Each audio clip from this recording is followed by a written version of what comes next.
Friends, ಇವತ್ತು ನಾನು ಸೋರೆಕಾಯಿ ಪರಾಟ ಮಾಡ್ತಾಯಿದ್ದೀನಿ.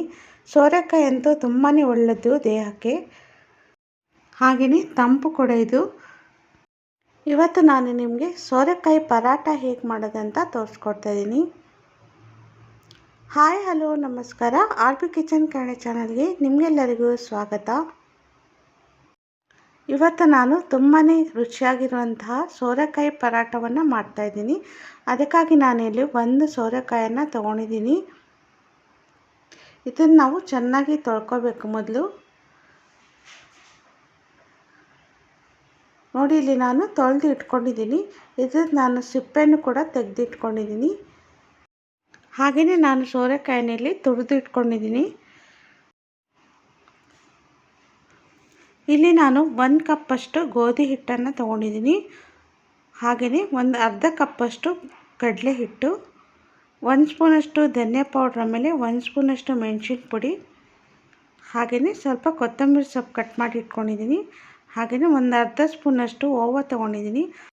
ಹಾಗೆಯೇ ನಾನಿಲ್ಲಿ 1 ಸ್ಪೂನಷ್ಟು ಮೆಣಸಿನ್ಕಾಯಿ ಆಮೇಲೆ ಬೆಳ್ಳುಳ್ಳಿ ಪೇಸ್ಟನ್ನು ಮಾಡಿ ಇಟ್ಕೊಂಡಿದ್ದೀನಿ. ಈಗ ನಾನು ಸೋರೆಕಾಯಿಯನ್ನು ಒಂದು ಅಗಲವಾದ ಪಾತ್ರೆಗೆ ಹಾಕ್ಕೊಂಡು ಅದಕ್ಕೆ ಗೋಧಿ ಹಿಟ್ಟು, ಕಡಲೆ ಹಿಟ್ಟು, ಹಾಗೆಯೇ ಮೆಣಸಿನ್ಕಾಯಿ ಆಮೇಲೆ ಬೆಳ್ಳುಳ್ಳಿ ಪೇಸ್ಟನ್ನು ಹಾಕ್ಕೊತಾ ಇದ್ದೀನಿ. ಹಾಗೆಯೇ ಇದ್ರ ಜೊತೆ ನಾನು ಅರ್ಧ ಸ್ಪೂನಷ್ಟು ಓವ ಕೂಡ ಆ್ಯಡ್ ಮಾಡಿದ್ದೀನಿ.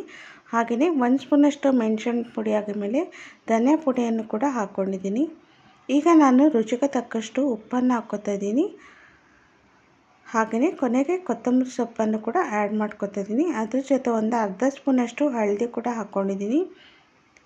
ಈಗ ಇದನ್ನು ಚೆನ್ನಾಗಿ ಮಿಕ್ಸ್ ಮಾಡ್ಕೋಬೇಕು.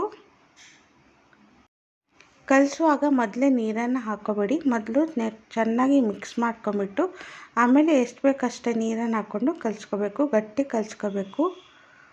ಸೋರೆಕಾಯಲ್ಲಿ ನೀರಿನಾಂಶ ಇರೋದ್ರಿಂದ ನೀರಿನ ಅವಶ್ಯಕತೆ ಬೇಕಾಗಲ್ಲ ಅಷ್ಟೊಂದು. ನೋಡಿ, ಈಗ ನಾನು ಎಲ್ಲವನ್ನು ಮಿಕ್ಸ್ ಮಾಡ್ಕೊಂಡಾಯಿತು. ಈಗ ನಾನು ಒಂದು 2 ಸ್ಪೂನಷ್ಟು ನೀರನ್ನು ಹಾಕ್ಕೊಂಡು ಇದನ್ನು ನೀಟಾಗಿ ಕಲಿಸ್ಕೊತಾ ಇದ್ದೀನಿ. ನೋಡಿ, ಈಗ ನಾನು ಹಿಟ್ಟನ್ನು ಕಲಿಸ್ಕೊಂಡಾಯಿತು. ಈ ಥರ ಗಟ್ಟಿಯಾಗಿ ಚಪಾತಿ ಹಿಟ್ಟಿನದಕ್ಕೆ ನೀಟಾಗಿ ಕಲಿಸ್ಕೊಳ್ಳಿ. ಈಗ ನಾನು 1 ಸ್ಪೂನಷ್ಟು ಎಣ್ಣೆಯನ್ನು ಹಾಕ್ಕೊಂಡಿದ್ದನ್ನು ಚೆನ್ನಾಗಿ ಕಲಿಸ್ತಾ ಇದ್ದೀನಿ.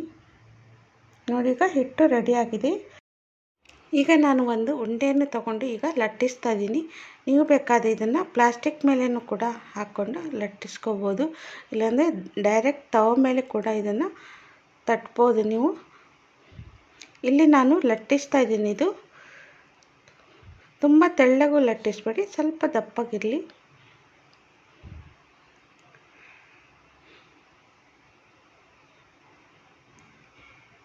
ಇಲ್ಲಿ ನಾನು ಮಧ್ಯೆ ಮಧ್ಯೆ ಸ್ವಲ್ಪ ತೂತನ್ನು ಮಾಡ್ತಾಯಿದ್ದೀನಿ, ಆವಾಗ ಚೆನ್ನಾಗಿ ಗರಿ ಗರಿ ಆಗುತ್ತೆ ಅಂತ. ನೋಡಿ, ಈಗ ನಾನು ಇದನ್ನು ತವ ಮೇಲೆ ಹಾಕ್ಕೊಂಡು ಚೆನ್ನಾಗಿ ಬೇಯಿಸ್ಕೊತಾ ಇದ್ದೀನಿ.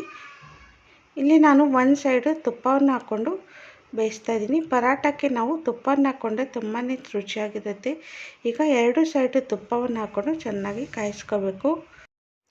ನೋಡಿ, ಇದು ಆಗಿದೆ. ಈಗ ಎಲ್ಲ ಪರಾಟವನ್ನು ಮಾಡಿ ನಿಮಗೆ ತೋರಿಸ್ತೀನಿ ನಾನು. ನೋಡಿ, ಈಗ ನಾನು ಎಲ್ಲ ಪರಾಟ ಮಾಡ್ಕೊಂಡಾಯಿತು. ನೋಡಿ, ಬಿಸಿ ಬಿಸಿಯಾದ ಸೋರೆಕಾಯಿ ಪರಾಟ ರೆಡಿಯಾಗಿದೆ.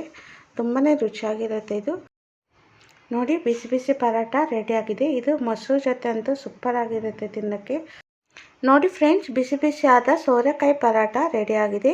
ನೀವು ಕೂಡ ಮನೆಯಲ್ಲಿ ಟ್ರೈ ಮಾಡಿ ಹೇಗೆ ಬಂತು ಅಂತ ಕಮೆಂಟ್ಸ್ ಮೂಲಕ ತಿಳಿಸಿ. ಹಾಗೆಯೇ ಈ ವಿಡಿಯೋ ನಿಮಗೆ ಇಷ್ಟ ಆದಲ್ಲಿ ಲೈಕ್ ಮಾಡಿ, ಶೇರ್ ಮಾಡಿ, ಕಮೆಂಟ್ಸ್ ಮಾಡಿ, ಹಾಗೆಯೇ ಸಬ್ಸ್ಕ್ರೈಬ್ ಮಾಡೋದನ್ನು ಮರಿಬೇಡಿ.